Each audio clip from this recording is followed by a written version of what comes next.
Metaphor Refantazio is one, if not the best game of 2024, and the reason this game is so great is because of its main cast. The main cast of this game is just so charismatic, one of the best main casts I have ever seen in any JRPG. So today I wanted to make a video ranking every single character in a tier list format in Metaphor. I want to preface this by saying this will be only the main cast, as the fact that every single character would be way too long. Even though that's a good video to talk about, I might do one in the future. We'll just be taking the main cast, and I want to say this will be fully based on character, their moments, their links, their awakenings, anything that helps them improve as characters and develops them. I won't be talking about how powerful they are, because that's a topic for another video, and I'm sure there are other people that are more well versed than they could teach you that. I'm sure there's videos online already about it, and I have seen some of those videos myself. So this video is fully focused on character, and before we start, I want to say I really do enjoy every member of this cast. I think they're all charismatic. Like I said, one of the best modern JRPG casts of all time. One more quick little warning before we start: I will be discussing spoilers in this video, so unless you're done with the game or pretty far into it, I recommend saving this video and coming back to it later. I will be discussing spoilers up to the point where something happens involving the main character. So if you have reached that and you know what I'm talking about, keep watching. If you haven't, save and come back later. So in last place, I have Neuras. Now, I really enjoyed Neuras' character, but he definitely felt like more of a supporting character, which he was. He didn't really get an archetype, so he didn't have an awakening. He didn't have as many meaningful moments as the rest of the cast.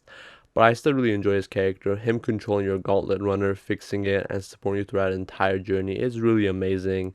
And he was a very funny character. He had a lot of great moments that made me laugh, and he had a good social link too. Unfortunately, he was one of the only social links that I could not finish. So that could be why he is lower on this list. So when I eventually do replay this game, I could see him going higher, but for now I have him last place.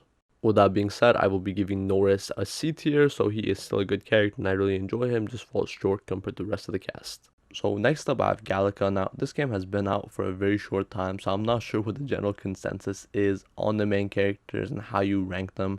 So I really don't know, but to me Galica was a bit of a disappointing character, especially when I first played the demo. I thought she would be amazing, but I was just kind of underwhelmed by a character. She didn't really get any crazy moments to me. Most of the moments where she did shine, and I felt like the main character shined in more. So she's just a really forgettable character to me, especially compared to this cast of characters, where it's just so many good characters and so many good moments.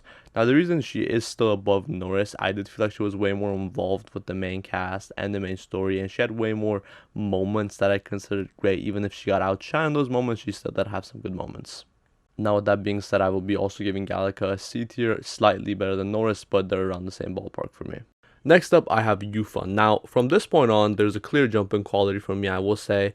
Not that the bottom two were bad, I think they were still fantastic, but the ones above I just really like, and I would say they're all interchangeable with each other. For example, Eupha will be interchangeable with the next person, and the next person will be interchangeable with the next person. So it's all very close. I think they're all very great characters. Now, the reason Eupha is this low, I would say she had my least favorite introduction out of the main cast. I really didn't feel connected to her. Now, the dragon arc, whatever it's called, it's my least favorite part of Metaphor. Even though I still did enjoy, there was no part of this game that I considered bad. Eupha's introduction, the whole beginning of that arc wasn't really interesting to me conceptually. But I will say, as I got deeper into the dungeon, I got to learn more about Eupha and her tribe. I definitely liked her more, and her awakening was just absolutely amazing. It blew me away. And her link, as we spent time with her, really made her shine more. Her main story moments were all great, and number one thing, I think she bounces off the rest of the cast really well. Really great cast chemistry. So I can't really put her any lower. I think she's great. You might ask me, why is she this low when you're praising her so much? It's because I just think the other characters are a little bit better. They have more moments. I feel like since they were longer in the story, they're better developed. Even though Eupha is fantastically developed, I still really like her. I just prefer the ones higher on the list, and we can get into why later. But I would be giving Eupha a B tier, which is really good. Our first B tier on this list.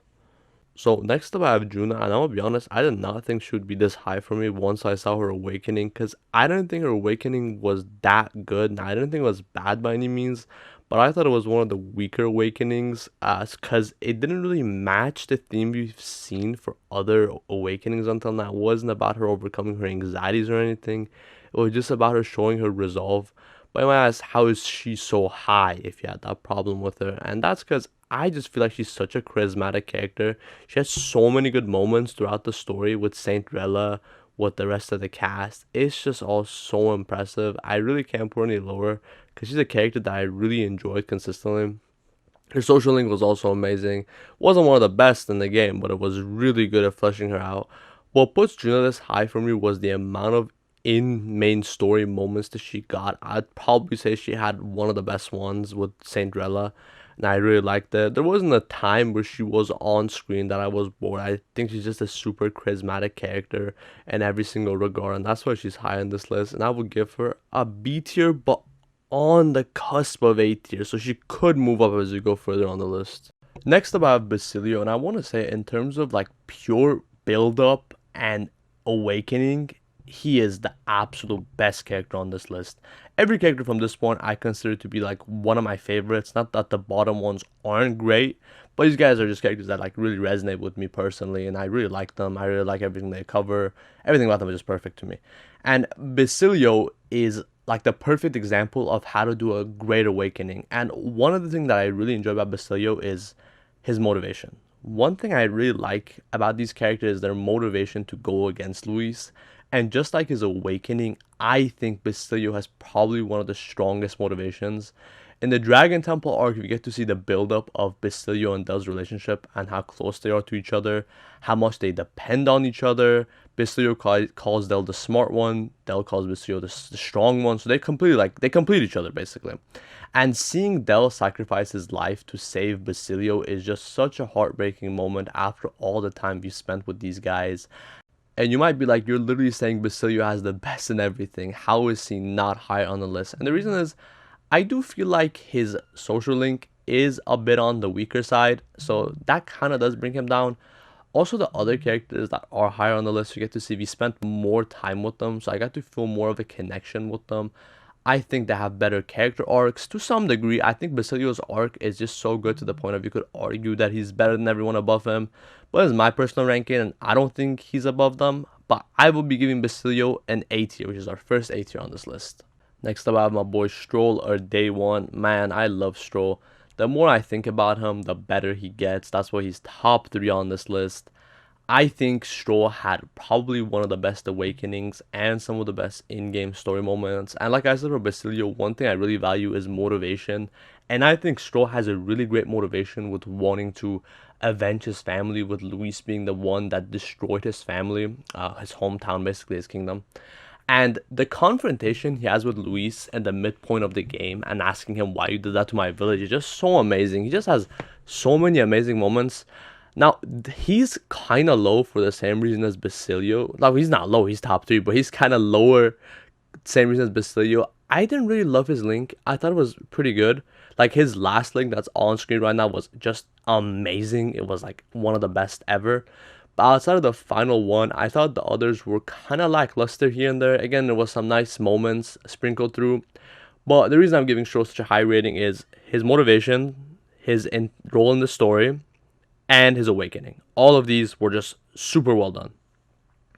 Number 2, we have Hulkenberg. Oh my god, I love Hulkenberg. At some point in the story, I was worried that I wouldn't really like her, but I think when it was revealed that the prince was also the main character, her character like really came back. First of all, her motivations were amazing. I want to say, like, seeing her like lose her resolve because she felt the prince, because she thought the prince was dying. Then we see her gain it back because she found out the prince was alive, and try to go against Luis to achieve the prince coming back, because she blames himself for the prince like being put under the curse. And you could argue that it is her fault since she couldn't protect him, right? So the whole thing is about her guilt, her trying to like redeem herself, and that whole arc is just super well done. And seeing how she reacts to like the main character being the prince is absolutely amazing. Her awakening when she finds out the prince is still alive is amazing. And even her social link is amazing. Now, the other 2 characters, Strohl and Basilio, even though they have been amazing, like I said, I've only said good things about them. I don't think they have excelled as much as Hulkenberg in every single category. Like, I don't think she's bad at anything. The only reason she's number 2 and she's not number 1 is because I just prefer number 1 as a character. Even though I think Hulkenberg is an overall better package, because the character I have number 1, I don't think his motivation is as good as Hulkenberg. Because Hulkenberg's motivation stayed really strong for the entire thing. The first half, she was trying to like revive the prince, and the second half she was like serving the prince as the main character, which is really nice to see. They had a lot of great moments together. So yeah, Hulkenberg's number 2 and will be our first S tier.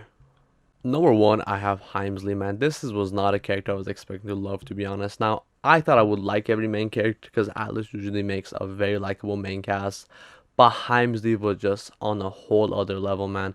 Everything about him was just amazing. His story was so tragic. There was multiple times within his link and story moments that I almost teared up. He was just such an emotional character with such an emotional conflict. Him with his son, him wanting to like redeem himself, everything about it is perfect. The way he gives insight to the other characters, he's like more wise, just everything. I will say this, I think his motivation is weaker than Hulkenberg, Strohl, and Basilio for pursuing Luis, but I still think it's a really great one of him wanting to create a better world that his son would want to live in. I think that's an amazing motivation, something that I really like. And he was one of the characters that every time he was on screen, I was automatically entertained.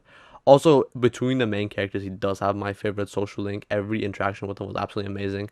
So he's my personal number 1 and will be the highest tier, which is S tier alongside Hulkenberg. And here's our final look at the tier list. Like I said, every single character on this list is really good. I really like them all, and I could see the ranking changing over time and some replays. But let me know what you think, and if you enjoyed the video, give it a like.